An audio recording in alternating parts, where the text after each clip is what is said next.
If the average 20-a-day smoker could collect and wring out what goes into his lungs over a year, he'd find this much: cancer-producing tar. These are the kinds of ads I grew up seeing on TV. Every cigarette is doing you damage. And they were everywhere. Since 1997, the government's National Tobacco Campaign has been fighting to end smoking in Australia. It's increased health campaigns, brought out things like plain packaging, and raised taxes on cigarettes. All this has made a huge difference in reducing the number of smokers in Australia. But recently, things have started to go backwards. We've been having amazing progress, and what we are seeing is increased proportions of 14 to 17-year-olds taking up smoking. You see, teen smoking has increased for the first time in 25 years. In 2018, just over 2% of teens smoked cigarettes, but now it's jumped to nearly 13%. And this data just came days after the federal government released its proposed legislation to crack down on the tobacco industry. We will not stand by and allow vaping to create another generation of nicotine addicts. Yep, vaping is causing some pretty big problems. And we know that young people who vape are around 3 times as likely to take up smoking as young people who don't vape. And tobacco companies know that if they can get somebody addicted in their teens, which is generally when people start smoking, well, then they can have a customer for life. All cigarettes and some vapes have something really addictive in common.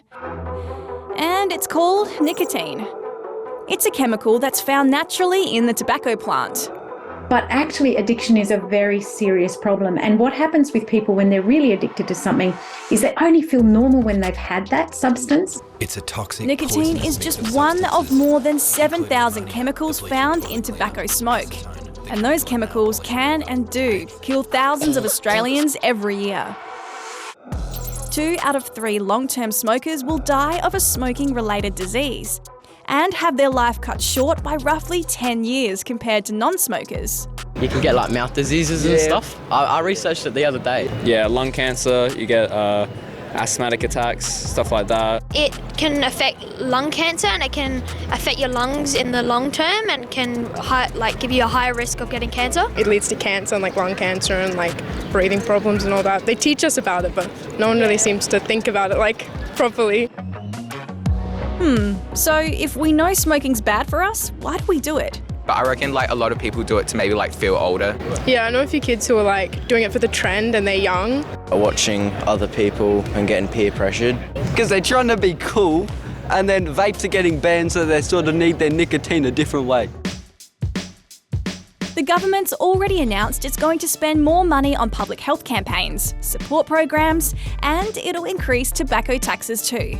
There will be mass media campaigns about smoking because the industry is constantly innovating. They're constantly trying to sell more of their products. They're constantly trying to find replacement customers. So I think we have that window of opportunity still open to us to really cut it off so that we can stop that new generation getting addicted.